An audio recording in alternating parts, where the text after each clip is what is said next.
Usually when we talk about running a diagnostic test on something, there is this comforting expectation of absolute precision. Right, yeah. Like there's a clear answer waiting for you. Exactly. I mean, think about taking your car to the mechanic. The engine is making some horrifying rattling noise, smoke is coming out of the hood, and you are just stressed out. Oh, absolutely. It's the worst feeling. But the mechanic, they just calmly plug a scanner into the computer under the dashboard, and a specific diagnostic code pops up on the screen, and they just point at it and tell you, there's your problem. The mass airflow sensor is shot. We swap it out. You're good to go.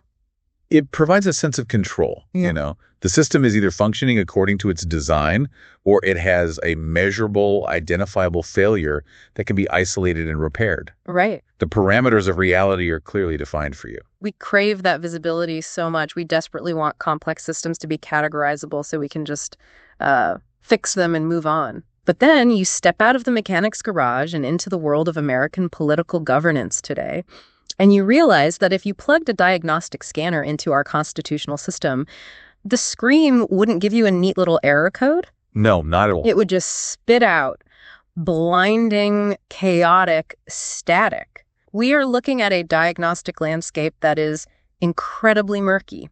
That's a great way to put it. And if you are listening to this deep dive right now, I know you are intimately familiar with what I am talking about. You feel it in your bones. Oh, everyone does. It's that universal modern feeling, that exhausting, overwhelming sense that the American political system is just constantly, perpetually operating in a state of absolute hair-on-fire emergency. You wake up, you check your phone, and the system feels like it is vibrating apart. Yeah, and that vibration you are feeling, Yeah. that is the absolute definition of diagnostic muddy waters. Because the cognitive dissonance we all experience stems from the fact that, well, the external casing of the machine looks completely fine. Right, the paint job still looks good. Exactly. I mean, every single day feels like a historic, unprecedented constitutional crisis. Yet the elections still happen on the first Tuesday after the first Monday in November. Yeah, that's true. The State of the Union speeches are still given in the same chamber. The judges still wear the same black robes.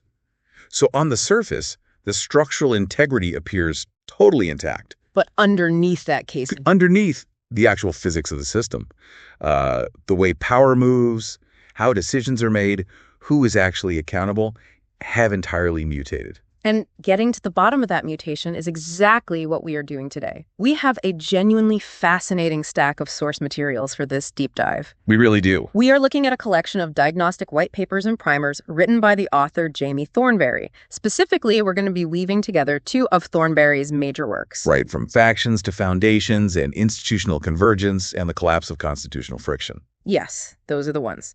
And as a quick point of origin, it's worth noting right up top that one of these papers was published by a philosophical Christian publisher called Love Life Light Publishing, which is an outfit that typically focuses on serious, rigorous philosophical and civic development. And that actually provides a really illuminating lens for this kind of structural analysis, I think. Oh. Well, what Thornberry is doing in these texts is not theology, and it isn't partisan cheerleading either. It is raw constitutional physics. Right. The author is taking a strictly structural, architectural look at the machinery of government, completely stripped of the usual cable news talking points. And that brings us to the core mission of our deep dive today. We are going to thoroughly explore the structural diagnosis of American governance. It's going to be a heavy lift, but a fun one. Absolutely. We are going to examine the granular details of exactly how the American system shifted from a slow, grinding machine designed specifically to generate friction into a highly synchronized, frictionless machine built for absolute speed, alignment, and control. But before we take that first step into the machinery, we have a very important mandatory disclaimer to lay out for you, the listener. Yes, we really have to stress this. The sources we are unpacking today contain some deeply politically charged analysis. Thornberry evaluates the structural behavior of both the political left and the political right in modern America. And those evaluations touch on some of the most sensitive cultural and institutional fault lines we have. They really do. So we take this neutrality constraint incredibly seriously. To be crystal clear, we are impartially reporting on the structural observations made in Thornberry's text. We are not taking sides. Not at all. We are not endorsing any of these viewpoints. Not the critiques leveled at the left-leaning establishment, nor the critiques leveled at the right-leaning ecosystem. Right, we're just the messengers here. Exactly. We are merely unpacking the complex ideas contained within this original material so that you can intellectually explore them for yourself. We are essentially just holding up the blueprints that Jamie Thornberry has drawn, shining a flashlight on them, and tracing the lines. And the best way to approach this material, for you listening, is to view it as a structural observation, not a moral verdict. Yes, perfect distinction. We are here to inspect the plumbing of the system. We are analyzing the water pressure, the pipe fittings, and the structural load. We are not here to judge the water flowing through it. Okay, let's unpack this. To understand why the system feels so completely alien and broken to you and me today, we cannot start in the present. No, you have to go back. Way back. We first have to understand the foundational baseline. We have to look at exactly how this machine was designed to work way back in the summer of 1787. And the bizarre truth is, the way the system was originally designed is almost the exact opposite of what we expect from our government today. Wait, really? The exact opposite? Pretty much. We really need to put ourselves in the room in Philadelphia. Yeah. The delegates who assembled there to draft the Constitution were fundamentally not optimists. Right, they weren't like naive dreamers. Not at all. They were not utopian dreamers. They were hardened realists who had just lived through a brutal, bloody revolution against an empire. And then immediately suffered under the extreme weakness and dysfunction of their first attempt at government, the Articles of Confederation. Exactly. And beyond their own lived trauma, they were incredibly well-read. I mean, they had studied the fall of the Roman Republic, the instability of the Greek city-states, the bloody civil wars of England. They did their homework. They did. And human history told them one very depressing, unavoidable truth. Republics die. Yeah. They don't just naturally fade away peacefully into the night. They actively, violently tear themselves apart from the inside. So their task in that sweltering room in 1787 wasn't just to throw together a functional bureaucracy. It was to design a government that could somehow survive its own inevitable, eventual corruption. Wow. That is a dark starting point. It is. They understood that human nature is deeply flawed. They knew that power, whenever it's left unchecked, will always universally tend toward abuse. Right. And their absolute biggest fear, the nightmare that kept James Madison awake, which he wrote about so brilliantly in Federalist number 10 and number 51, was the terrifying danger of what he called factions. Let's define factions for a modern era, because today we would just call them political parties or maybe massive, hyper-organized special interest groups. Basically, yeah. It's any group of citizens united by a common passion or interest that is adverse to the rights of other citizens or to the permanent interests of the community. And Madison warned that these organized political interests, if they were allowed to capture the levers of government unchecked, would always prioritize their own narrow goals over the common good. Which makes sense. That's human nature. Right. If a faction gains a majority, it leads to the mischiefs of majority tyranny. They will vote to confiscate the property of the minority or silence them or oppress them. But they couldn't just outlaw factions. No, Madison knew you couldn't just ban factions.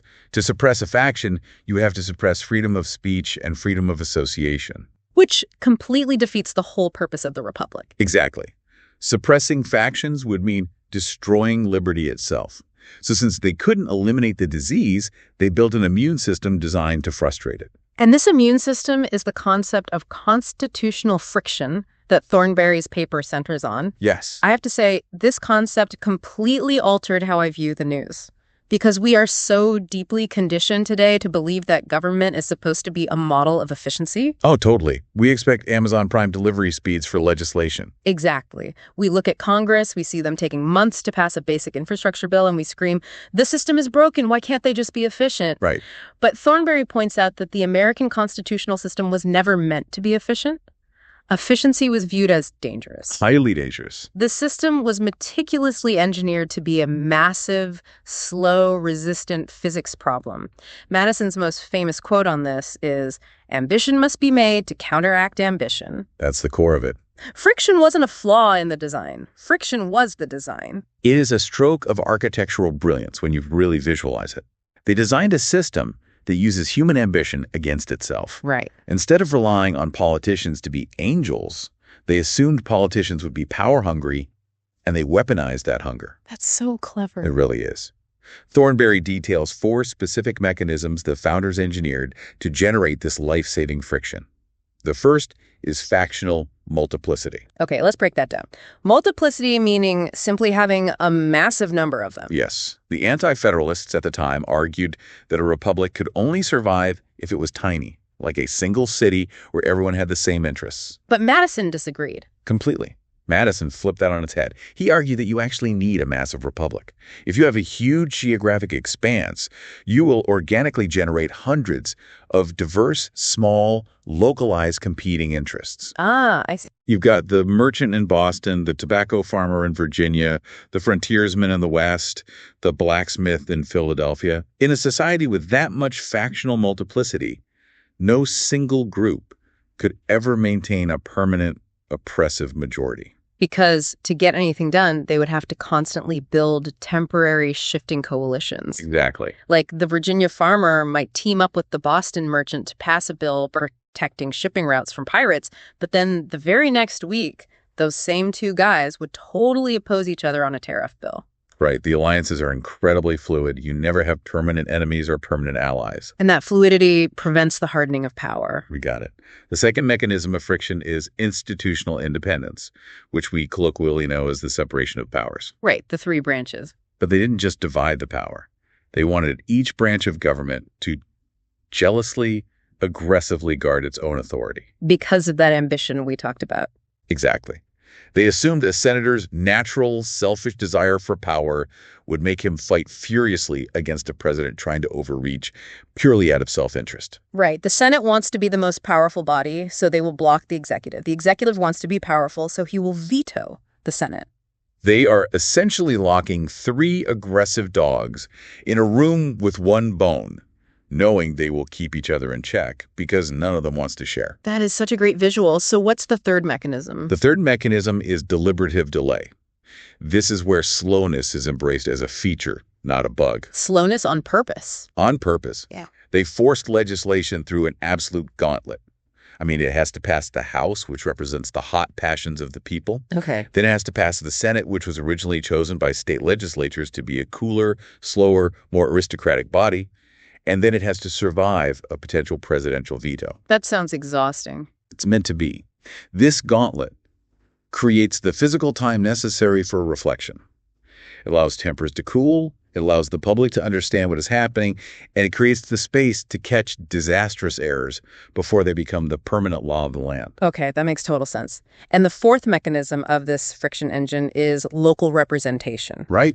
The idea was to anchor political power in geographic communities that were small enough that the representative actually had to look their constituents in the eye. Exactly. They had to be accountable to the unique, hyper-specific needs of the people living in their exact district, not to some abstract national ideology. So those four mechanisms, multiplicity, independence, delay, and localism, they created a magnificent grinding engine of friction. They did. But here is the critical pivot in Thornberry's analysis. Oh, here comes the bad news. Yeah. That physics problem, which worked beautifully for a deeply localized, slow-moving world, has entirely collapsed. Yeah. Today, we have transitioned into a totally different reality, one that Thornberry calls party-state synchronization. Party-state synchronization. You know, I found myself thinking of Madison's original design like an old-school electrical grid. Okay, how so? Like a grid that an engineer has specifically designed with a ton of heavy-duty circuit breakers. If there is a massive power surge, let's say a sudden, intense wave of populist anger sweeps the country, or one particular faction tries to seize total control of the government, the breakers are supposed to trip. Right, to cut the power. Exactly. The system intentionally shuts down. It causes a blackout, which is annoying, but it prevents the entire house from burning to the ground. That's a great analogy. But what we have now with this synchronization, it's a scenario where modern political parties have essentially gone down into the basement of the house, popped open the panel, and hot-wired the breaker box so the energy just flows continuously. That analogy captures the danger perfectly. Thornberry explains that modern political parties have achieved something Madison never fully anticipated. What's that? They have vertically and horizontally integrated. Wow, like a massive corporation. Exactly like that. Madison assumed factions would always be organic, rising up from society, small and scattered. But modern parties are highly organized, persistent, corporate-style nationalized structures. Right. They coordinate vertically, meaning the messaging and loyalty are enforced from the most minor local school board race all the way up to the race for the presidency.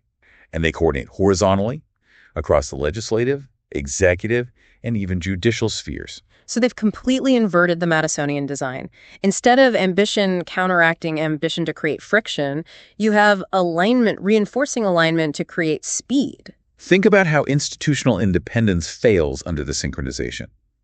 If a single political party controls the White House and both chambers of Congress, the structural friction between those branches doesn't disappear on paper. Right. The text of the Constitution still says they are separate branches with competing interests. But in practice, that friction completely collapses into internal party coordination. Yeah. The Senate doesn't aggressively check the executive branch if both the senators and the president answer to the exact same national party machine. The dog doesn't fight for the bone if the master tells him to drop it. Precisely. But wait, I'm struggling to see why that's inherently a bad thing. I know plenty of people listening right now are thinking, but isn't coordination the whole point of electing people? It's a fair question. If the voters show up at the polls and hand power to a specific party because they desperately want a climate bill passed or a tax cut enacted, shouldn't that party be able to just execute that agenda efficiently? Why do we want a system that intentionally stops the government from giving the voters exactly what they just asked for? If we connect this to the bigger picture, we have to return to the founders' deepest fear, the one we started with. That republics die. Yeah. And that efficiency in a republic very often comes at the direct cost of liberty. When power is consolidated to make things efficient and fast, the institutional pride that was supposed to protect the separation of powers evaporates. It gets entirely replaced by blind, synchronized loyalty to a party caucus. And then there's no pushback. Right. And once a single, unified faction has that kind of synchronized, frictionless power, there is no structural mechanism left to stop them from overreaching, abusing their authority, or imposing their will forcefully on the minority. Because they hot-wired the breaker box. Exactly. What happens when the efficient machine decides to pass something you vehemently disagree with? You suddenly find yourself wishing the circuit breaker still worked. Yeah, no kidding. The Constitution is actually utterly silent on the existence of political parties. They aren't mentioned once. But the Constitution is the only legal framework we have to regulate the highly synchronized humans who join them. And this leads us to a fascinating paradox. If the constitutional system, the actual written rules of the game, was explicitly designed to stop consolidated power and force friction, how on earth did modern parties manage to bypass it so completely? It's a great question. I mean, they didn't rewrite the Constitution. No, they didn't. According to Thornberry, they bypassed it by building an invisible architecture. An invisible architecture? Yeah. They built a parallel, shadowy governing system that operates entirely before the Constitution ever even kicks in. Because political parties are technically private, voluntary associations protected by the First Amendment right to assemble, right?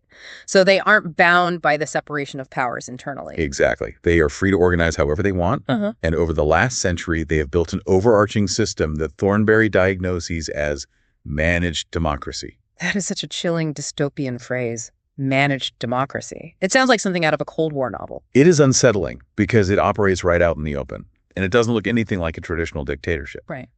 In a managed democracy, the outward forms of democratic life completely persist. The machinery looks untouched. The elections happen exactly on schedule. The campaign speeches are televised. We still go and get our I voted stickers. Exactly. The citizens willingly go to the polls, stand in line, and cast their secret ballots.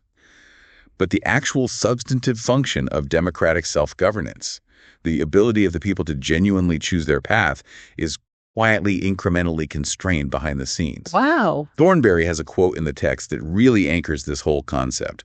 The author writes, "Managed democracy is not the abolition of elections. It is the management of their outcomes before the first ballot is cast." Here's where it gets really interesting.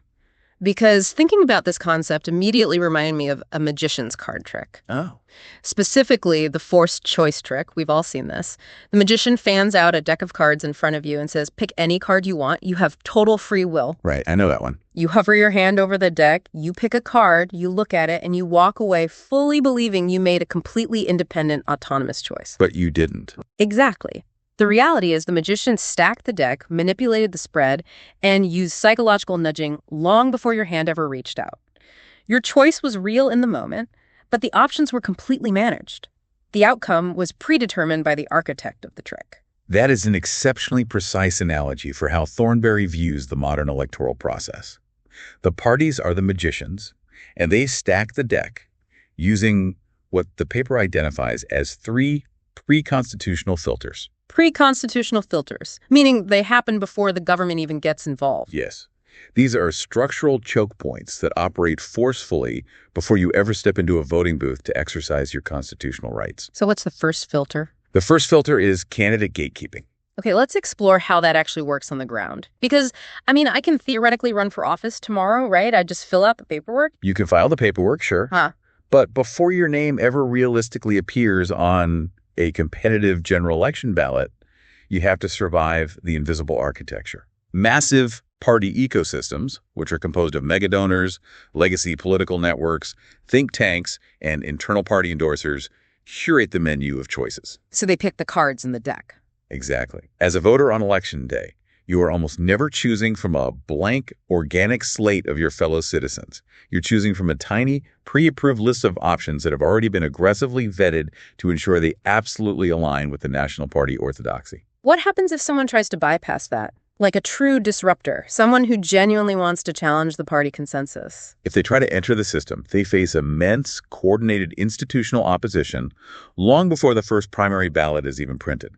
They are starved of resources, ignored by allied media, and blocked from debate stages. Which flows perfectly into filter number 2, fundraising machines. Yes. Because running for office is not like putting up a few yard signs anymore.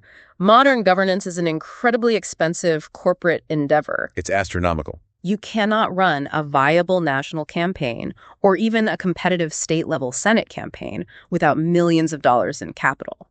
And the national parties, functioning through an incredibly complex web of PACs, super PACs, and national donor networks, entirely control the financial oxygen. And they do not distribute that oxygen out of the goodness of their hearts, Yeah. They use it as an explicit weapon of compliance. Wow. They reward absolute loyalty with overflowing campaign coffers, and they brutally punish dissent by cutting off campaign support overnight. So if you step out of line, you're broke. Exactly. Worse, if an incumbent shows too much independence, say they vote against the party line on a crucial bill because it hurts their local district, the national fundraising machine will actively fund a primary challenger to politically assassinate them in the next election. That is terrifying. It fundamentally alters the psychological incentive structure for every elected official.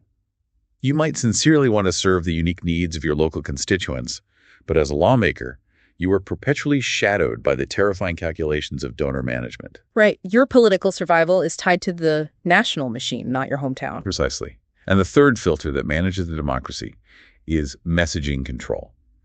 Messaging control, like propaganda. More systemic than that. Political parties operate in a deeply symbiotic alignment with specific, highly partisan media ecosystems. They've created this continuous, inescapable persuasion environment where the national party brand is reinforced 24 hours a day, 7 days a week across television, radio, and social media. So you can't escape it. No. By the time a complex policy debate actually reaches the general public, the fundamental terms of that debate, what specific language is considered acceptable to use, what outcomes are considered serious, what ideas are instantly dismissed as fringe lunacy, have already been rigidly established by the party's messaging apparatus. When you synthesize these 3 filters, gatekeeping, fundraising, and messaging control, it creates the ultimate outcome of managed democracy. Yes, which Thornberry calls a loyalty reordering. A loyalty reordering. Yeah. The constitutional oath of office requires an elected official to swear to prioritize the Constitution and the country above all else. But that oath is put under immense, crushing structural pressure. Why? Because in this highly synchronized system, the personal cost of following your own conscience or voting purely to protect your local district against the demands of the national party is often immediate political death. Right. Your funding is severed, you are stripped of your powerful committee assignments. And the allied media ecosystem turns its guns on you, branding you a traitor to the cause. Political survival in the modern era forcefully demands that representatives prioritize their loyalty to the party platform over their institutional independence. Okay, so let's play this out logically. If absolute loyalty to the national party is demanded above all else, and any deviation is punished with total financial and reputational destruction, that means the actual physical process of debating, negotiating, and compromising on the floor of Congress becomes politically toxic. Oh, totally toxic. It's too hazardous to do in public. If a senator walks across the aisle and strikes a genuine compromise with the opposing party, their own party's media and dono class destroys them by sunset. Exactly. So, this brings up a huge question for me. If Congress is entirely paralyzed by this forced loyalty, where did the actual lawmaking go? That is the multi-trillion-dollar question. Because I look around and massive sweeping laws and regulations are still being written and enforced every single day. You have just hit on what Thornberry considers the most dangerous structural shift in American governance. The severe, almost terminal erosion of Article 1 of the Constitution. Article 1, that's Congress, right? Yes. Article I explicitly vests all legislative powers in the Congress. Yeah. The founders put it first before the presidency, before the courts, because it is the absolute foundation of a representative republic. The visible, elected representatives of the people make the law. But they aren't doing it anymore. Right. Because of this partisan paralysis and the fear of taking tough votes, we have fully entered an era of governance by workaround. Governance by workaround, meaning Congress structurally does not want to do the agonizing, politically dangerous work of visibly debating and voting on specific controversial rules. So they have engineered a back door to avoid accountability. Precisely. When legislative deliberation becomes a suicide mission for a politician's career, governance doesn't stop. It merely migrates to the shadows. Wow. Congress starts utilizing two primary workarounds. The first is passing massive, opaque omnibus packages. Oh, I've heard of these. They're huge. They are. Instead of debating individual issues, they roll the entire funding of the federal government into a single 3,000-page bill, drop it on lawmakers' desks at midnight, and force a vote by the morning. That's insane. Literally no human being could read, let alone comprehend, the text before voting. Exactly. The friction of debate is entirely bypassed by the sheer velocity and volume of the text. And what's the second workaround? The second workaround is something Thornberry calls passing broad shells of laws. Explain the broad shell concept, because I think this is where the average busy citizen really loses track of how immense power is wielded today. Sure. A broad shell is a legislative tactic where Congress passes a law that sounds wonderful but contains almost no specific mechanics. It is essentially a hollow declaration. Like what? They pass a statute that says something incredibly vague, like the environment should be free of harmful pollutants, or workplaces must utilize safe technologies. Well, who could vote against that? Exactly. They take credit for the noble sentiment, but they completely refuse to write the painful, specific rules for how to achieve it. So who writes the rules? Instead, they delegate that massive, world-altering authority to executive agencies, what we call the administrative state. They hand off the actual lawmaking to unelected bureaucrats, agency directors, and subject matter experts. And they're the ones writing the thousands of pages of dense, binding regulations that actually carry the force of law. Yes. To visualize this, I picture a really lazy, dysfunctional board of directors at a massive Fortune 500 corporation. Okay, let's hear it. The board is elected by the shareholders to set the direction of the company, but the board members secretly hate each other and are terrified of making a bad call that will tank the stock. Sounds familiar. So instead of doing their jobs, they just pass a vague one-sentence resolution that says, make the company more profitable and innovative. Right.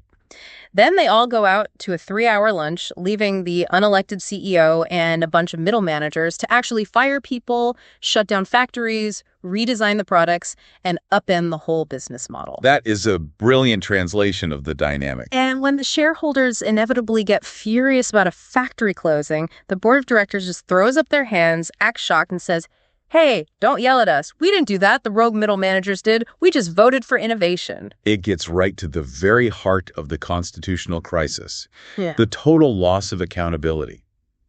If a duly elected Congress possesses the courage to pass a specific terrible law that ruins your business, you, the citizen, have a clear, powerful constitutional remedy. Right, I can vote them out. Exactly. You organize your neighbors, Yeah. you go to the ballot box, and you vote those lawmakers out of office in the next election. The feedback loop is intact. But with these broad shells. But if an unelected agency director, acting on a vague 40-year-old broad shell statute, promulgates a brand new rule that completely reshapes an entire sector of the American economy. You have absolutely no democratic mechanism to vote that administrator out. Right. I can't start a grassroots campaign to primary the deputy undersecretary of the EPA. Their name isn't on any ballot I have access to. Exactly. The administrative bureaucrat is entirely insulated from the wrath of the voter. Furthermore, the agency itself cannot be dissolved or reined in without a new act of the very same paralyzed, dysfunctional Congress that outsourced the power in the first place. So you're just stuck. Well, you can try to challenge the agency's role in the federal court system, but that takes years, costs millions in legal fees, and by the time a judge finally issues a ruling, the economic reality on the ground has already been permanently altered. The regulation has already done its work. Okay, but I have to push back on this critique of the administrative state for a second. Sure, go ahead. Because I look at the incredible complexity of the 21st century. We have artificial intelligence, complex derivatives markets, genetic engineering, microplastics in the water supply. It's a complicated world. Right, and a lot of people listening are likely thinking, don't we need highly credentialed experts handling the granular technical details of these massive problems? I mean, I don't want a politician who barely passed high school biology deciding the acceptable parts per million of a chemical in my drinking water. I want a scientist making that call. Isn't delegating to experts just the reality of modern governance? This raises an important question, and it is arguably the defining intellectual debate over the modern administrative state. Thornberry addresses this correctly by drawing a sharp distinction between technical policy implementation and the creation of visible law. Okay, what's the difference? Yes, society absolutely needs experts to determine the structural load capacity of a suspension bridge or to analyze the epidemiological spread of a virus. No one is arguing that Congress should do the math. That makes sense. But the crisis occurs when agencies move from merely implementing specific legislative directives into inventing sweeping national policy regimes without a congressional vote. Oh. When an agency decides on its own to ban a specific type of engine or forgive billions in debt or redefine a massive social category, that is not technical implementation. That is lawmaking. And when lawmaking is done by agencies, the law becomes invisible to the voter. And the unavoidable consequence of invisible law is that accountability completely disappears into a bureaucratic black hole. Right. And when accountability disappears, Thornberry argues it shifts the entire psychological foundation of the republic.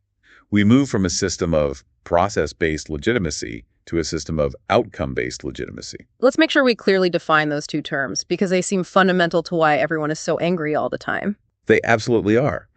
Process-based legitimacy means that as a citizen, you trust the final outcome, even if you bitterly disagree with the policy itself, because you believe the rules of the game were fairly followed. Like you saw the debate happen in public? Exactly. You saw the roll call vote, and your elected representative had a chance to argue your side. You accept the laws because the process was legitimate. But managed democracy doesn't work that way. No. Managed democracy relies entirely on outcome-based legitimacy. Because the process is invisible and bureaucratic, people only trust the system if it magically delivers the exact political result they personally want. Oh, wow. If an unelected agency unilaterally passes a policy you favor, you cheer for the brilliance of the experts and mock anyone who complains. But if that exact same agency uses the exact same invisible power to pass a policy you hate, you immediately scream that it is an authoritarian tyranny. Because you have no faith in the process itself. Exactly. And when the public no longer has faith in the process, the underlying stability of the republic is in grave terminal danger. And this massive structural shift, moving from slow public deliberation to fast, invisible administrative decree, didn't just happen in a vacuum, right? No, it was profoundly supercharged by technology. This brings us to what Thornberry calls the digital accelerant, which has caused the complete collapse of deliberative time. The collapse of deliberative time. Yes. We have to step back and remember the temporal architecture the founders built. They lived in a world dictated by the speed of horses, sailing ships, and hand-pressed pamphlets. Information moved incredibly slowly. Very slowly. And Thornberry argues this wasn't just a frustrating technological limitation.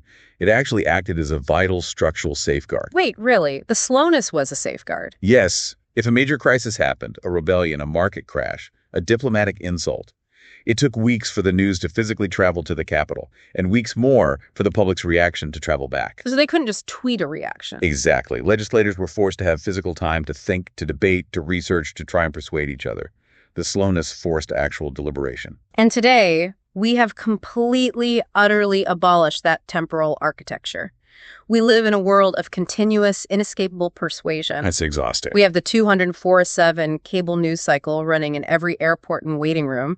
And we have the algorithmic amplification of conflict on our smartphones in our pockets every waking second. And the transition to fiber optic speed fundamentally broke the Madisonian machine. The algorithmic architectures of modern social media platforms are not optimized to discover the truth, and they certainly aren't optimized to encourage slow, thoughtful deliberation. What are they optimized for? They're designed and optimized for one metric: engagement, time on screen. And the behavioral data is crystal clear on this point. The most powerful, reliable drivers of digital engagement are moral outrage, existential anxiety, and tribal identity. Which creates an absolutely terrifying psychological environment for any politician who might actually want to slow down, study an issue, and compromise. Oh, it's impossible. Thornberry talks about these twin concepts of audience capture and reputation volatility. Reputation volatility, that sounds intense. It is perhaps the most acute, agonizing pressure an elected official faces today. A lawmaker can spend 20 years diligently building a reputation as a serious, thoughtful public servant. And then what? And that entire reputation can be incinerated in 3 hours on social media for a single, nuanced act of compromise.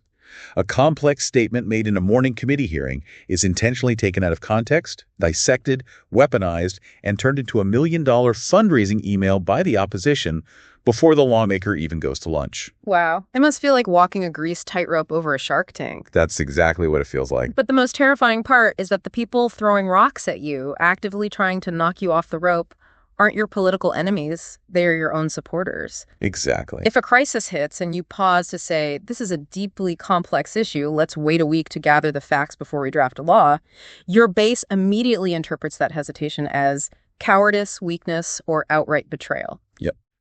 So you become captured by the most extreme, hyper-engaged, permanently angry elements of your own audience.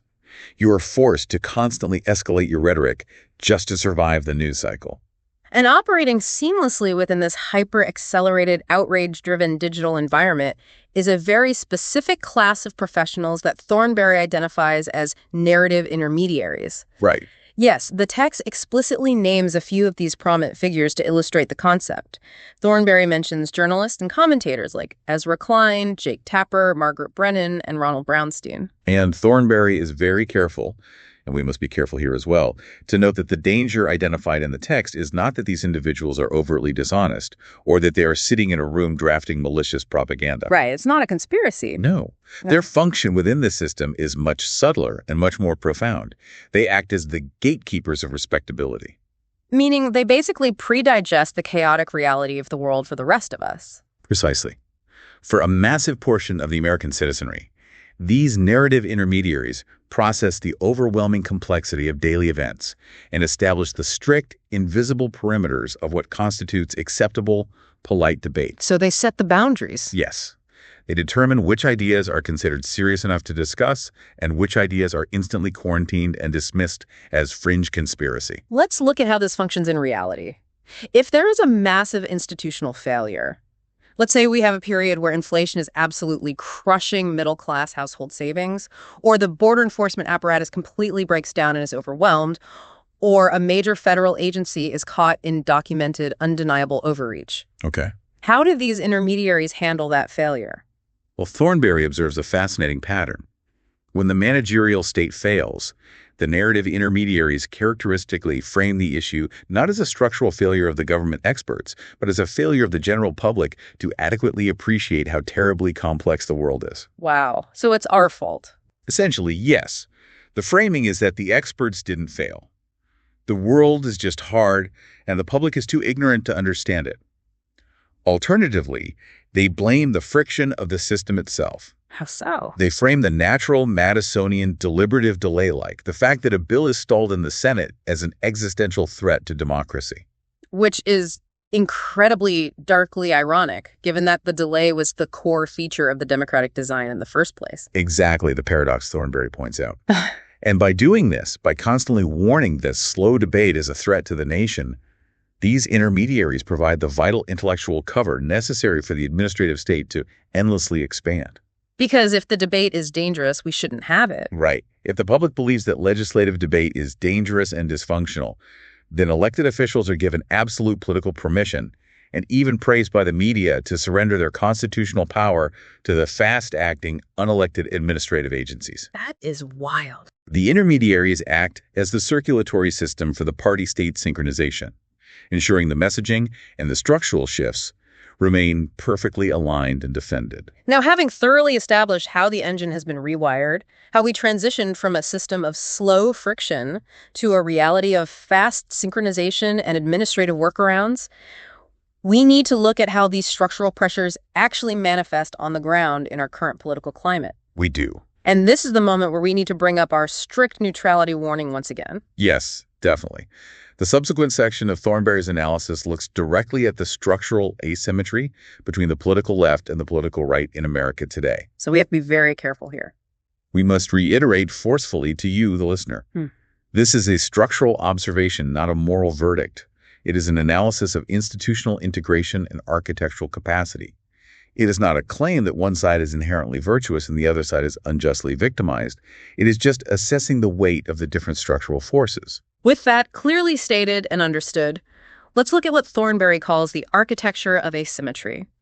The paper argues that these structural dynamics of synchronization don't apply equally across the political spectrum. No, they don't. The establishment democratic apparatus, the center-left coalition, has achieved what the text refers to as a pincer movement. The pincer movement is a military term, but here it is used to describe a highly advanced, remarkably efficient degree of integration across three crucial culture-shaping domains of American life. Okay, what are the three domains? First, the domain of academia and elite universities. Second, the legacy media, publishing, and information institutions. And third, the administrative state and the permanent federal bureaucracy. And Thornberry makes a crucial point here to head off the conspiracy theorists, right? This integration isn't some smoky backroom cabal where people meet in secret to plot the destruction of the country. No, not at all. It is an organic sociological coherence. That is a vital distinction. It works organically because the people who staff the upper echelons of these three distinct domains largely share the exact same educational credentials. Exactly. They come from the same highly selective universities. They inhabit the same cultural and geographic spaces. And crucially, they share a foundational philosophical commitment. What is that commitment? Thornberry identifies this unifying commitment as managerialism. Let's define managerialism, because that is a term that gets thrown around a lot, but rarely explained. Managerialism is the deeply held, sincere belief that incredibly complex social, economic, and environmental problems are best managed by credentialed experts and technocrats. Okay. And that these experts should be structurally insulated from the volatile, messy, often irrational passions of the general voting public. So the pincer movement functions like a perfectly tuned assembly line. Academia acts as the research and development wing. They generate the new theories, the social frameworks, and the moral vocabulary. The legacy media takes that dense academic vocabulary and operationalizes it, establishing it as the absolute baseline of respectable, polite discourse, and they aggressively punish anyone who deviates from the new vocabulary. Yep. And then, finally, the administrative state takes those newly normalized concepts and writes them into binding federal policy. It is a highly integrated, self-reinforcing machine that moves in one direction. Now, Thornberry asks us to contrast that highly integrated machine with the structural reality of the Republican or conservative ecosystem. Which Thornberry describes as structurally fragmented. Highly, deeply fragmented. The conservative ecosystem is institutionally isolated from the centers of cultural production. It is fundamentally, historically suspicious of bureaucratic power. Which makes ideological sense for a conservative movement that advocates for limited government. Oh, right. But that very suspicion means they do not integrate into the administrative state the way the managerial class does. Yeah. They don't want to become the bureaucrats. So how do they operate?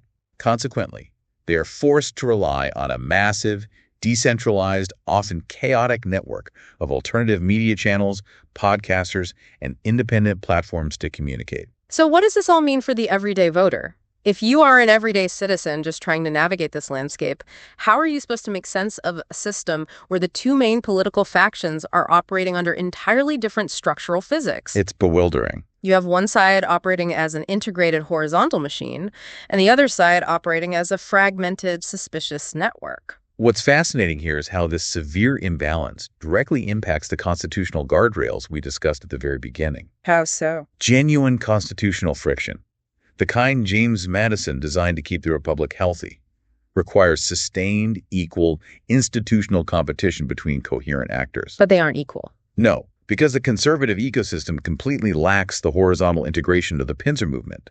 Its political energy cannot manifest as long-term bureaucratic policy. Instead, it usually manifests as episodic, explosive electoral backlash. Meaning, the conservative base can get incredibly energized and win big at the ballot box. They can elect a disruptive president or sweep Congress in a massive wave election, but they fundamentally struggle to translate that raw electoral victory into sustained institutional reform. Exactly. The day after the election, they realize the permanent bureaucracy and the media ecosystem are structurally aligned to resist their agenda at every single turn. Right. A dramatic, shocking victory at the ballot box is highly visible, but it is often structurally insufficient to dismantle or redirect the massive administrative architecture that quietly generates binding policy on a random Tuesday in non-election years. Wow. And this vast imbalance, this permanent asymmetry, actually accelerates the decay of the remaining constitutional guardrails. The system is no longer functioning as a balanced physics equation. It is lopsided, and the structural stress is accumulating rapidly. Which brings us to the most terrifying part of this entire analysis, the question of structural integrity.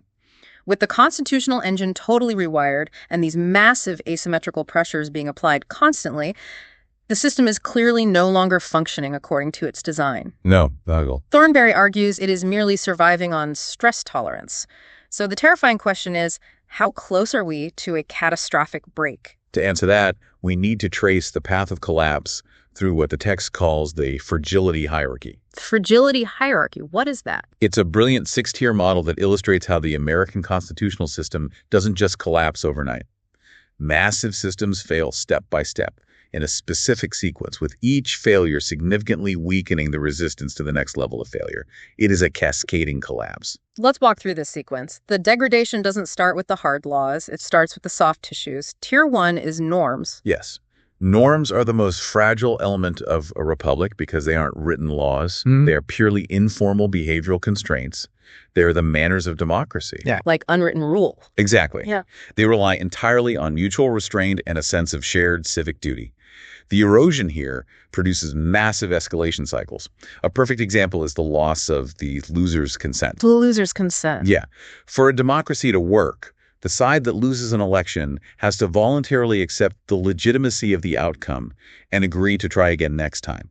When that norm vanishes, every election becomes a fight for survival. And we also see the routine use of maximal tools like threatening to default on the national debt or using procedural hardball to block every single judicial nominee just to win ordinary mundane policy fights. Right. Thornberry lists the current status of Tier 1 as significantly degraded. Once the norms are gone, the infection spreads to Tier 2. Congressional authority. This is the actual capacity of the legislature to do its job. As we discussed, when the norms of debate collapse into hyperpartisanship, we get the governance by workaround. The broad shells and omnibus bills. Right. Lawmakers willingly cede their immense constitutional power to the executive branch because taking hard, visible votes is too politically costly. The legislature lobotomizes itself. Thornberry assesses the status here as substantially compromised. And when Congress weakens itself, we hit Tier 3, checks and balances. This is the practical day-to-day operation of congressional oversight over the executive. Its erosion produces a phenomenon called conditional oversight. Conditional oversight. Yeah. Congress will aggressively investigate the president, demand documents, and issue subpoenas. But only if the president is from the opposing political party. Oh, of course. If the legislative majority and the president share the same party, oversight completely vanishes. They actively cooperate to shield the executive and expand their mutual power, completely abandoning their institutional independence. Status. Functionally impaired during periods of unified government. Which leads directly to Tier 4, the oath of office. the constitutional loyalty of the individual office holder. When the system degrades to this point, politicians completely substitute their own political survival calculations for their sworn constitutional duty. Right, because of the fundraising machines and audience capture. Exactly. Their loyalty drifts entirely away from the institution and the nation and attaches firmly to the radicalized partisan base that funds their campaigns. Status. Contested and highly variable. And as the politician's loyalty drifts away from the general public, we hit Tier 5, electoral feedback. This is the devastating failure. Electoral feedback is the ability of an election to actually serve as a meaningful corrective mechanism. So if things are bad, an election should fix it. It should. Think about it. If the public is deeply angry about the direction of the country and votes for a massive change in leadership, does the actual policy of the government change? In our current system, probably not. Right, because the administrative state makes the rules and is deeply insulated from voters. Elections increasingly just register the emotional sentiment of the public without delivering real structural course correction. You vote for change, but nothing changes. Status, increasingly impaired. And finally, the absolute last guardrail keeping the republic from anarchy. Tier 6, judicial legitimacy. The Supreme Court has no army and no police force. Its power relies entirely on the voluntary compliance of the political branches with its rulings and the general public's acceptance of its ultimate authority. Right. They can't force anyone to do anything physically. Exactly. If the system degrades to the point where this fully erodes, and a president or a Congress simply looks at a Supreme Court ruling and says, "No, we are going to ignore you," that constitutes a systemic, unprecedented constitutional crisis. The structural loop is broken. What's the status on that one? Thornberry assesses this final tier's status as under immense stress, not yet broken. The way Thornberry lays this out, you can see how it compounds. One failure guarantees the next. To go back to the engineering metaphors, I picture this concept of stress tolerance, like a massive steel suspension bridge. Okay. A bridge built with structural integrity, operating the way the original engineers designed it, will last for a century. It handles the wind, it handles the traffic. Sure. Now, a bridge running purely on stress tolerance might look perfectly fine to the commuters driving their cars over it every morning, but a structural engineer who is looking at the microscopic X-rays of the support beams knows that the steel is deeply fatigued. The concrete is spalling and microfracturing. The rivets are rusted through. And they know it's a disaster waiting to happen. Exactly. And that engineer knows that the very next heavy truck that rolls across could cause a catastrophic cascading failure that drops the entire structure into the river. That is exactly the terrifying danger of operating in what Thornberry calls the supercritical state. The system cannot absorb any more pressure. And the text outlines 4 grim, long-term consequences if this trajectory isn't aggressively corrected. What are they? First, legitimacy fragmentation. Massive portions of the public on both the left and the right will simply look at the math and conclude the system structurally cannot represent them. This leads to civic withdrawal, or worse, the embrace of extra-constitutional strategies. That's bad. Second, escalation normalization. This is the deadly ratchet effect. They broke the rules when they were in power, so we are morally justified in breaking the rules now. The ratchet only tightens, it never loosens. Yikes. Third, centralized power drift. Yeah. The administrative state simply continues to consume all remaining authority as the legislature atrophies. And the fourth consequence, which to me is the most alarming because we are living it every day, the erosion of shared reality. A functioning republic absolutely requires a baseline of shared factual ground. Citizens do not have to agree on values, they don't have to agree on religion or economics, but they have to agree on the basic objective facts so they can have a debate. But we don't have that anymore. No, because of the fragmented, algorithmically driven media environment, we don't just have different opinions on the same evidence anymore. We are operating from totally incompatible, aggressively defended accounts of what the evidence even is. We live in different universes. And when citizens lose shared facts, they can no longer argue. And when a republic can no longer argue, history shows it eventually, inevitably, resorts to force. Okay, we have thoroughly diagnosed the illness. We've looked at the terrifying X-rays. The engine is rattling off its mounts. The bridge is swaying in the wind, and the dashboard is a mess of static. But Jamie Thornberry insists quite forcefully in these white papers that the situation is not impossible. No, we are not doomed. There are concrete structural prescriptions. Let's pivot to the final section, strategic restoration. What are the specific constraint-aware reforms that can actually fix this machine? Well, Thornberry is pragmatic. The author doesn't suggest magical thinking. The text lays out four major areas of structural architectural intervention. The first is the refragmentation of power. We have to break up the national party synchronization. Exactly. How do you do that? By decentralizing candidate selection back to the local levels, empowering municipal conventions and state-level caucuses rather than national party bosses. Furthermore, we must distribute campaign funding in a way that limits the financial chokehold of the national party networks, allowing local candidates to fundraise independently. That is essentially restoring the intense localism that Madison originally intended, forcing the politician to look at the people in their zip code, not the donors in a coastal high-rise. Exactly the point. The second vital intervention is the restoration of Article 1 primacy. Congress must be forced to take its job back from the administrative state. Oh, they don't want to. Thornberry suggests implementing statutory specificity mandates. This is a mechanism that would strictly require all new laws delegating authority to agencies to be incredibly limited and specific in their scope. So no more broad shells. Right. Additionally, any broadly written laws must contain automatic sunset clauses, meaning they literally expire after a set number of years unless Congress visibly, publicly votes to reauthorize them. Pair this with much stricter judicial review, where courts actively strike down any agency rule that exceeds the precise, written text of the original law. The third area of reform is media reform. Now, this is incredibly tricky because of the First Amendment. You obviously cannot have the government stepping in to ban certain speech or dictate what news is true. Which is precisely why Thornberry's proposed reforms are entirely structural, not content-based. The main proposal is algorithmic transparency. What's that mean in practice? This would force massive tech platforms to publicly disclose the exact underlying logic by which their algorithms amplify outrage or hide content. It breaks the black box. The text also suggests cultural and institutional pressure to establish clear, enforceable boundaries between factual news reporting and opinion analysis, attempting to slowly restore a baseline of epistemic trust. And the fourth area is incentive realignment. We have to fix the psychological pressures on the politicians themselves. If we want lawmakers to deliberate and compromise, we have to protect them from being destroyed when they do it. Right. That means adopting structural changes like ranked choice voting and open primaries across the board. These mechanisms mathematically dilute the immense power of the hyper-partisan radical fringes who currently dominate closed primaries. It suddenly rewards politicians who can build broad, cross-ideological coalitions without the constant, paralyzing fear of being politically assassinated by their own base. I listened to all four of those proposals, and I have to push back with what I think is the hardest, most cynical question of all. Okay, let's hear it. These are great structural fixes, but they require intense political action to implement.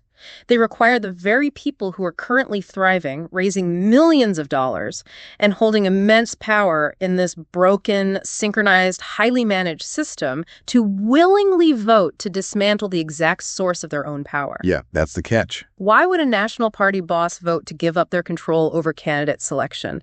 How on earth do we get the political courage to actually implement this? You have identified the ultimate agonizing paradox of systemic reform. Thornberry does not shy away from this. The author's answer is sobering. Reform of this magnitude requires a sufficient overwhelming degree of shared alarm among the general populace. Share alarm. Yes. Now, alarm that is unanchored from reality is just destructive panic.